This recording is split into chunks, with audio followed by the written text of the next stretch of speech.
वरुण कुमार जी, पंजाब से। राधे राधे।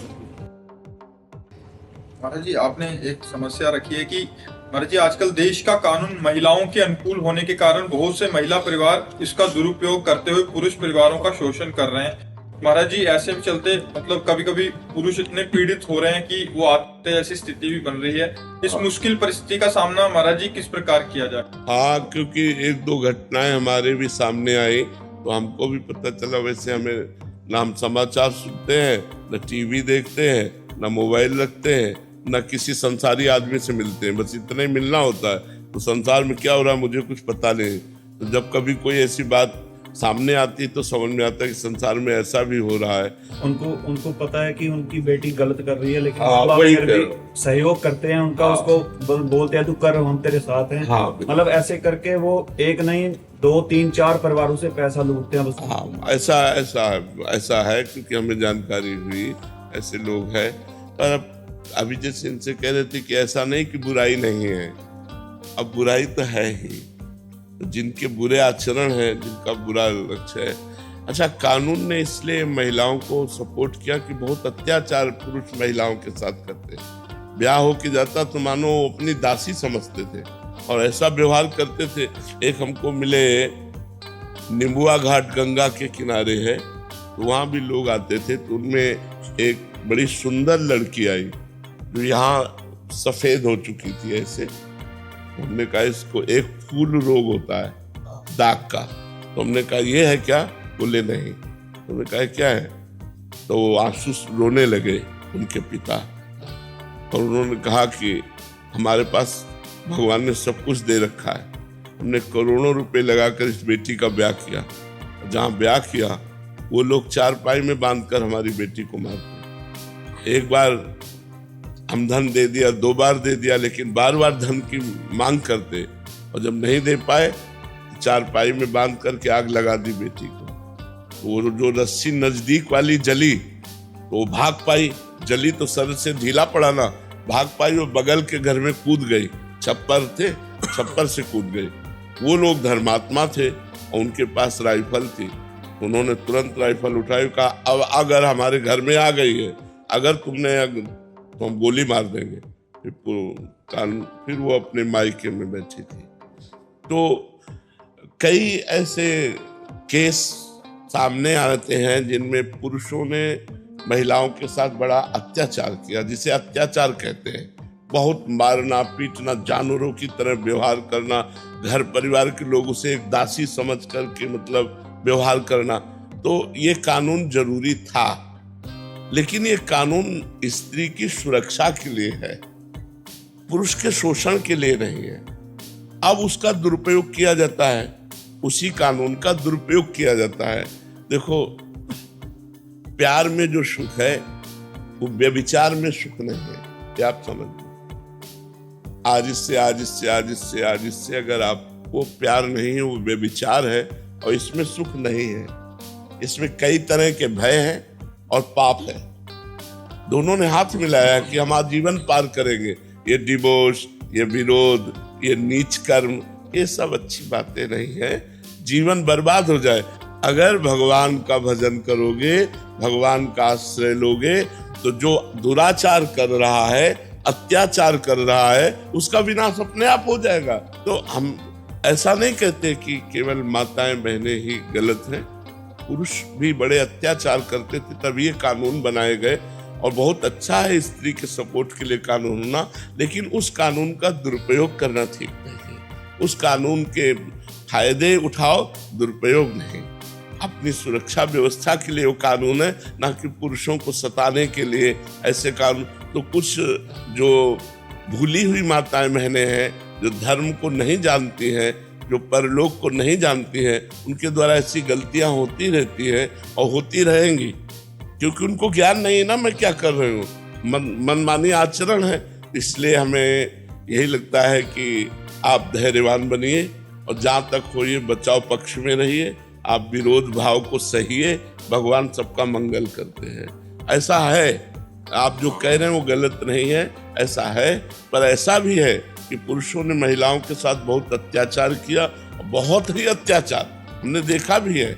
पशु की तरह मारना, मतलब एक बहुत गंदा व्यवहार करना, तो ये कानून अत्यंत अनिवार्य था। इसीलिए सरकार ने कानून व्यवस्था स्त्रियों के लिए ज्यादा सुरक्षा के लिए की।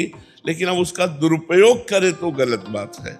अब उसका पक्ष लेकर कानून का और फिर पुरुषों को सताए या पुरुषों तो थोड़ा, फिर भगवान न्याय करेंगे तो फिर आप हार जाएंगे, फिर आपको कष्ट मिलेगा।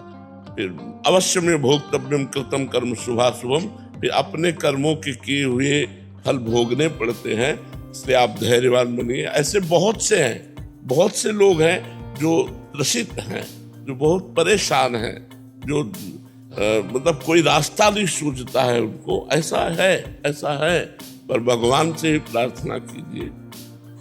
वैसे समय तो बड़ा भयावह आता चला जा रहा है। पवित्र बच्चा मिलना ब्याह के लिए मुश्किल है। मान लो हम ब्याह करना चाहते हैं, वो 2 गर्लफ्रेंड की है और वो बता तो रहा नहीं, मम्मी पापा के भयवश ब्याह कर लिया और गर्लफ्रेंड से उसका व्यवहार है और पत्नी ये जब जानती है तो क्या मतलब जीवन। अच्छा, बच्ची है वो बॉयफ्रेंड की है, अब उसका ब्याह हुआ और वो बॉयफ्रेंड से संपर्क तोड़ नहीं पाई, अब वो परिवार नष्ट नहीं हो जाएगा? परिवार नष्ट। तो ये जो हम लोग बार बार चिल्लाते रहते हैं गर्लफ्रेंड बॉयफ्रेंड, ये सब गंदी बातें छोड़ो।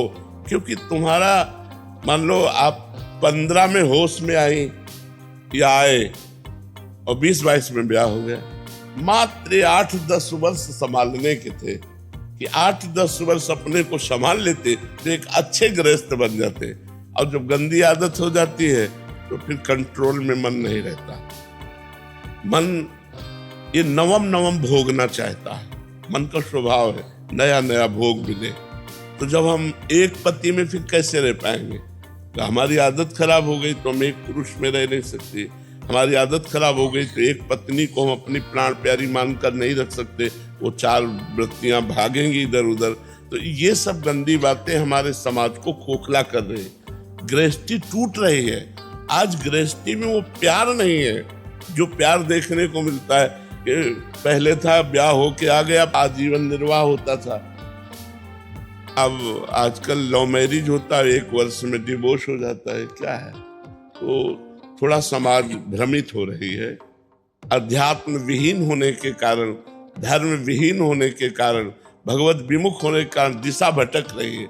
इसमें कोई सुख देखो, होश में चलो, धर्म से चलो तो भगवान तुम्हारी रक्षा करेंगे, और धर्म से नहीं चलोगे तो तुम्हारा पाप ही तुम्हें नष्ट कर देगा। चाहे स्त्री हो चाहे पुरुष हो, दोनों बातें हैं, दोनों के लिए है। चाहे स्त्री हो चाहे पुरुष हो, यदि धर्म से नहीं चलोगे, मनमानी आचरण करोगे, पापाचरण करोगे तो तुम्हें दंड मिलेगा। और जब दंड मिलेगा तो फिर विध्वंस हो जाओगे, नष्ट हो जाओगे। यदि वो आपके साथ ब्याही गई और किसी पुरुष से संपर्क नहीं कर रही तो आप में आसक्त हो जाएगी। यदि आप किसी स्त्री से संपर्क नहीं किए तो आप अपनी पत्नी में आसक्त हो जाएंगे। एक प्यार भरा जीवन चलेगा।